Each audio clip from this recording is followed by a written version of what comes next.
This is just a short video about an area that I find interesting, but does involve electronics to some extent. But it also involves something that I was part of many years ago. Haven't played a lot of chess lately, but I do like to collect these electronic chess games. Now, most of the chess games that you find here are made by Excalibur. And I'll talk about each of them a little bit and which one I like the most and second best and that kind of thing. The two that are not made by Excalibur are this one in the middle, the Chess Genius, and the one behind it, the Radio Shack Portable. Now, over here is a portable Excalibur liquid crystal display called LCD. So, what have we got here? Well, over on the far right, I have what's called the King Arthur.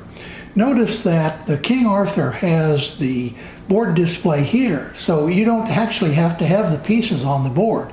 You can just use the touch sense by pushing on squares and watch what happens on the playing board there. There's only one other one of the Excalibur models that's like that, and that's this one over here called Ivan.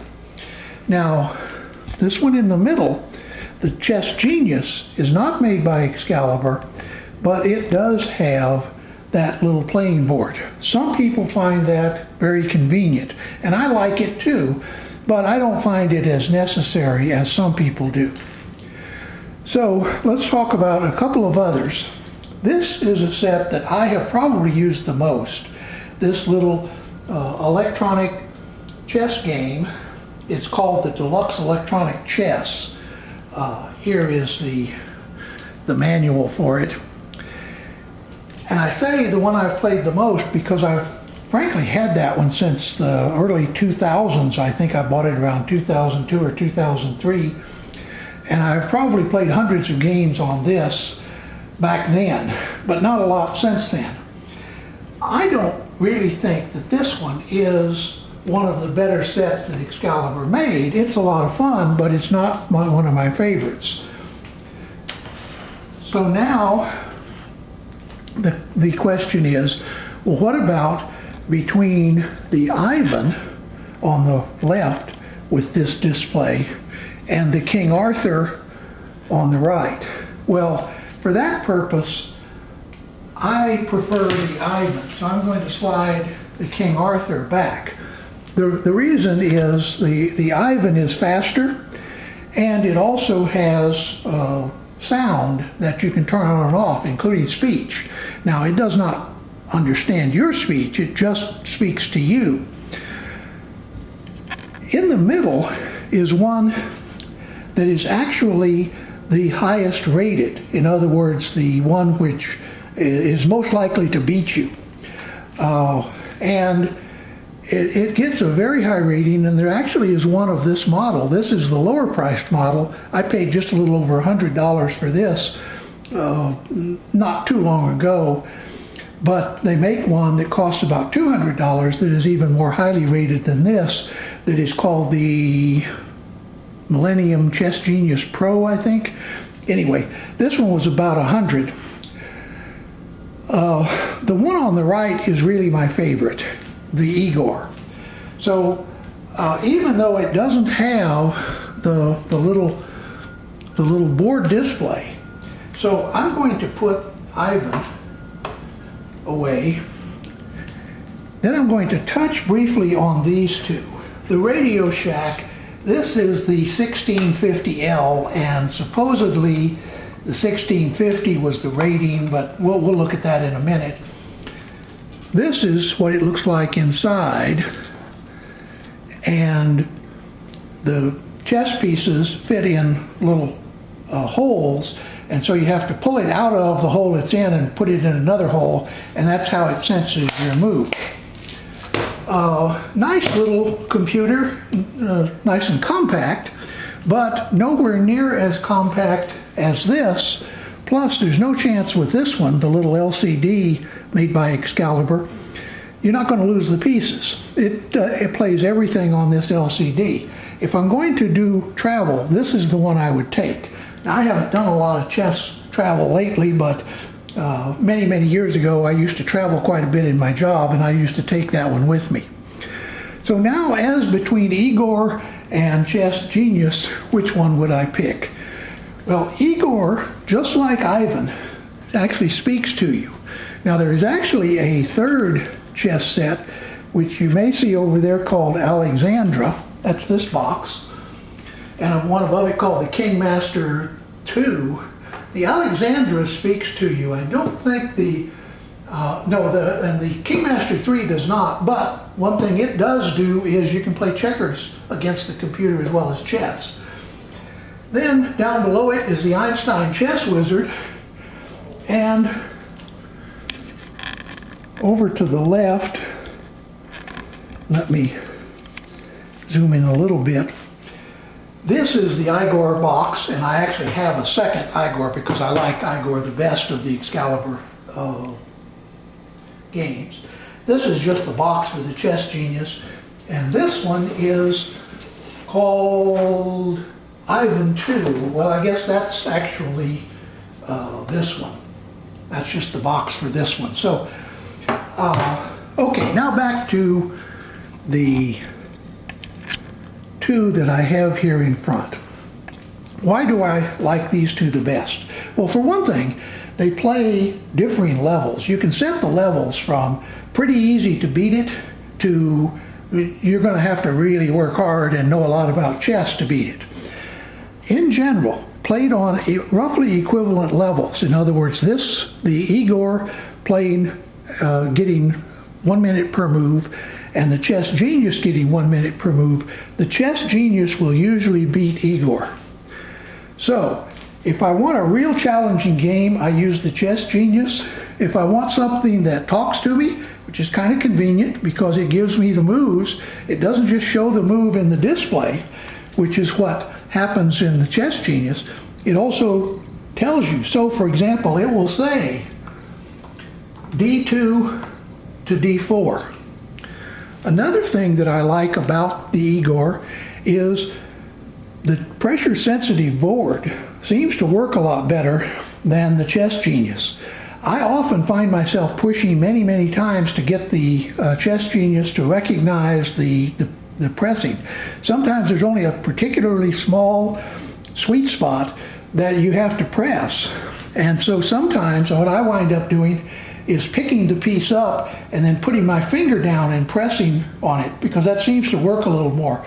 Whereas with the Excalibur boards, in general, unless they're defective, just touching the piece and then touching it again here with a little pressure is sufficient for it to register your move.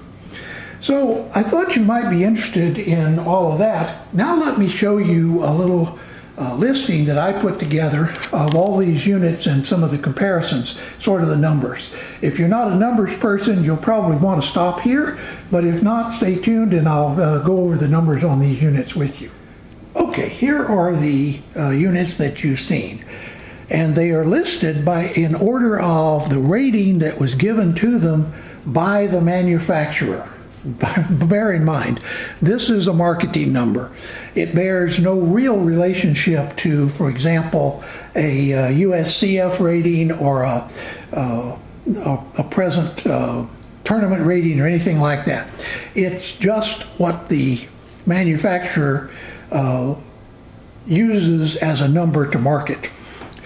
In this column are the years that they were introduced, the type of CPU, either an 8-bit or 4-bit CPU, the speed, the clock speed of the CPU, the amount of ROM and the amount of RAM. Now, I don't know what the amount of RAM and ROM is in the Millennium Chess Genius. This is the M810 that I have. There's also an M812 that was introduced, I think, in 2018. That has a higher rating than this. Notice that the ratings by the manufacturers begin at 1650 and run up to 2400. Well, the elephants in my backyard, it's a construction company, they're building something behind us, have begun again, so I'm going to cut this video short, except to say that you notice that 8-bit processors tend to be higher rated than 4-bit. higher clock speeds tend to be higher rated than lower clock speeds. The RAM and ROM doesn't seem to make an awful lot of difference, at least in the Excalibur units. But the first one I talked about, the Deluxe electronic, is here. And then the King Master 3, the King Arthur, and then the LCD chess. Now notice that the LCD chess actually has as good a rating as the King Master 2, 3 and the King Arthur. Then the Chess Wizard has an 1800 rating by the manufacturer. The Alexandra that I talked about but didn't show you, by the way, which is another talking set, has a rating of 2000, as does the Ivan II, the one I did show you. And then the two that I like the most are these two at the bottom. The Igor by Excalibur, which has been around since 1997, and the Millennium Chess Genius, which model M610, which has been around since 2016. So I hope you've enjoyed this little overview of something that I find kind of fascinating. I like trying to figure out how these programs work. I had a brief foray into computer chess back in the 1970s. And in fact, some of my code was actually part of a commercial chess playing program that was released on the IBM PC back in the 70s. Here is a book that I bought. I don't remember when the publishing date is. Let's see if it says when it is. Copyright 1977. And I think that's when I bought this book, was when it first came out. It's a nice little introduction if you're interested in some of the internals about how computers play chess the old way. This is a good book to get. I say the old way because up until last year, that is 2018, this was pretty much the way all programs worked, and they got better and better. But these are basically programs that use tree search and evaluation algorithms and other things you can read about in this book. A whole new class of computers, chess computers, have emerged as even stronger than the strongest of the deterministic, I guess I would say, chess programs. And those are based on neural networks. And the latest of those is the, I think it's called AlphaZero, that is based on a neural network. And in 2019, when I'm making this video, it has now emerged as the strongest computer chess program. By the way, it's also stronger than any human. No human that I know of has beaten the AI neural net based computer yet. Also, the strongest deterministic algorithm called Stockfish, it has been defeated by the neural network program consistently in the most recent tournament. So, as I say, I hope you've enjoyed this. It's a little out of the ordinary, not my usual electronic thing, and I may wait some time to post this, I don't know. So if you see this posted 6 months or a year from now, it's because I kind of put it on the back burner. But in the meantime, I hope you'll have a nice day.